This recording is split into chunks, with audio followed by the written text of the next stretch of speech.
Hi, I'm Dominic Robson-Neal, I'm Zell Folks, and this is Inside the Ropes Boxing Show. All right.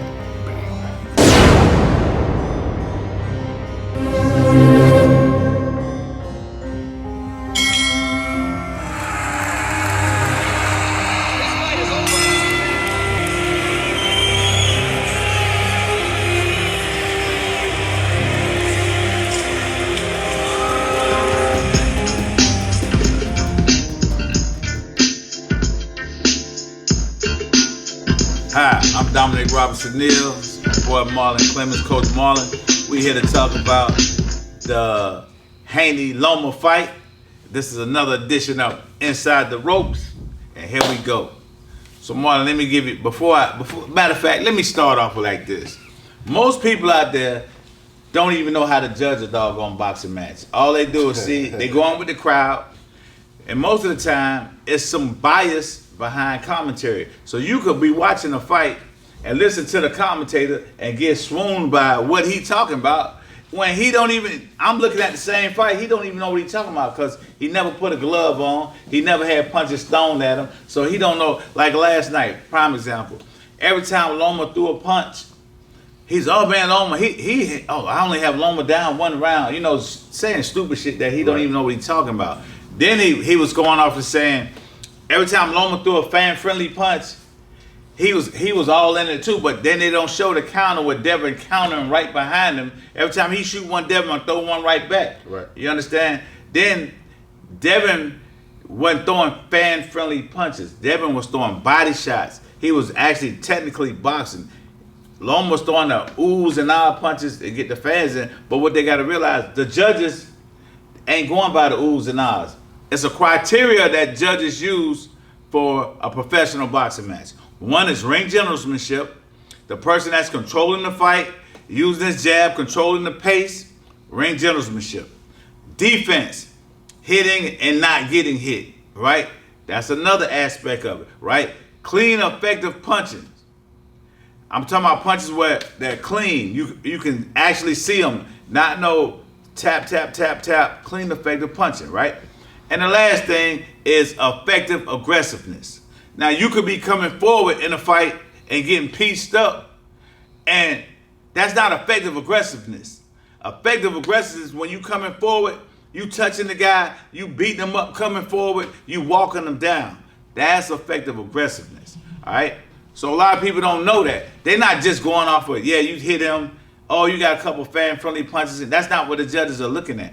They're looking at the 4 criteria for judging a professional boxing match, not an amateur boxing match where you're trying to get points. All right. Third of all, let me explain to you how rounds are broken up. People always say, "Well, he won the 11th round." That's not gonna win you a fight. Slow motion. First of all, you got 12 rounds. So now, after the first round, that round goes in the bank. So whoever they say, if they say Coach Marlon won the first round, that's in the bank. They say he won all the way up to the 5th round, each round goes in the bank. So now let's just say Marlon won 7 rounds.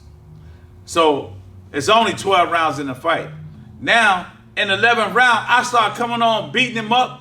I beat him up in the 12th round. I beat him up in the 11th round. I beat him up in the 10th round. No matter how bad he looks, I still don't win because what about the rounds that he already got in the bank? We're going off each round. We're going round by round, not by what it looks like at the end of the fight. So a lot of times people get that confused. You know what I'm saying? Absolutely. A lot of things people don't understand about boxing or how it's judged. And then pro boxing is judged different from amateur boxing. And a lot of times, these commentators who get on there, most of the time, they're the house commentator. The house fighter, that's who they're actually going for. So they're trying to fool you into believing that this fighter winning. And if you listen to them enough, right, you start believing that shit. So when you watch a fight, watch it.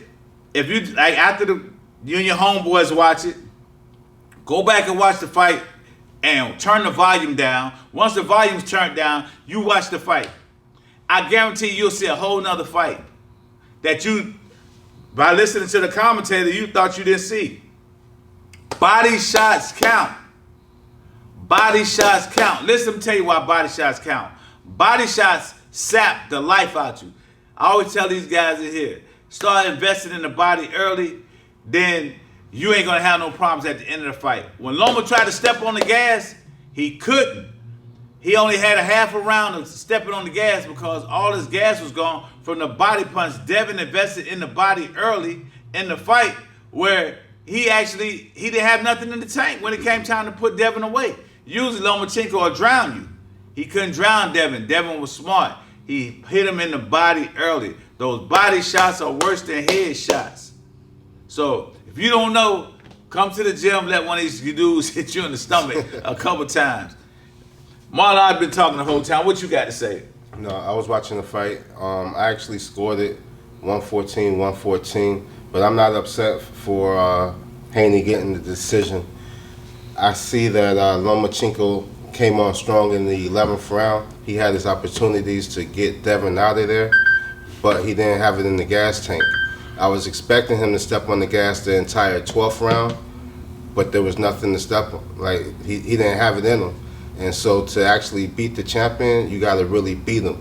So you can't be mad at Devin getting the decision. As far as a rematch, I don't want to see a rematch between the two. I think Lomachenko showed that he's still a A-level fighter. I like to see him matched up against like a Shakur, even the Tank. You know, moving forward, I think he still has a lot in the gas tank as far as good fights to give the public. Yeah, Loma. But one thing I take my hat off to him, that they actually fought each other. Right. Because we could be sitting around here talking about, well, he can beat him, he can't beat him. You know what I'm saying? But they're actually fighting. So I take my hat off to him for actually fighting. He gave it his all. It was a good fight. It was a good fight. And at first I was going for Devin. Then after he pushed him on stage, I said, "Oh man, let's see. Man, I'm riding with Loma." You know what I'm saying? Right. But Devin actually beat him. He did. I mean, he beat him. I mean, people, oh man, I see all on Facebook. But like Roger Mayweather said, you don't know shit about boxing. You know, because if you watch it with unbiased eyes and not just because you like this man. You know, you just look at the correct aspect of boxing and judging, Devin beat him, you know what I'm saying? And the best way to score it is to look at every round. Who you think won that round? Now, some rounds are close. Yeah. You know what I'm saying? There's a couple swing rounds. Now, here's the thing. Those about the rounds were very competitive. Right. Devin was doing just enough to edge the round over. So it wasn't like, that's why people think he got robbed, because he had flashes in the round, but Lomachenko throws a lot of fan-friendly punches. He does things that oohs and ahs the crowd. So by him doing that, your mind, your brain telling you, oh, he's winning, but he's not winning. He's getting hit too. Right. You know what I'm saying? Right. And Devin putting that jab on him. Devin controlled him with his jab, kept him in front of him, controlled him with the jab. Almost every Lomachenko fight, you see Lomachenko on the side of people. Inside, getting off, this side, stepping around. Yep. He wasn't doing that on Devin, because Devin has good footwork too. Devin outboxed him. I said this fight that I had to give Devin his respect. I give him his respect. He did what he had to do. And another thing, the fight was a fast-paced fight. When they came out, in the first round, I was like, man, I don't know if they're going to be able to keep that pace. I said, these jokers have a fast pace. Yeah. But they both were superbly conditioned. And, you know, both of them came in shape. I guess they had good training camps. But the thing is that, you know, we could sit here and say who we like on fights, but that's why we make the fights, because we never know. Yeah, I can sit here and say, yeah, he's going to beat him, but until they actually get in the ring and fight, you never know. You don't know. But I'm glad that Devin is actually fighting jokers. You know, right. He's the youngest undisputed champion ever. He's only 23 years old. It looked like he's going to move up based on what he was saying post-fight. Well, yeah, move up to 140. 140, that's what it looked like. Because it's like, it take a lot for him to make that 35. Yeah, no. And you know what? I think Devin will go up to 140 and dominate 140. You know what I'm saying? A lot of good fights up there. That's just like anything. But if you're gonna have an opinion on something, at least study it. At least try to figure out. Like if I come down there to buy a car, you sell cars. I come down there to buy a car. I might know the logo, the lingo. Correction, not the logo. The lingo. But I don't know shit about cars. Right. You know what I'm saying? Yeah, I know the lingo. I could shit to come down here and fool you like I'm talking about it. That's like most of y'all with boxing.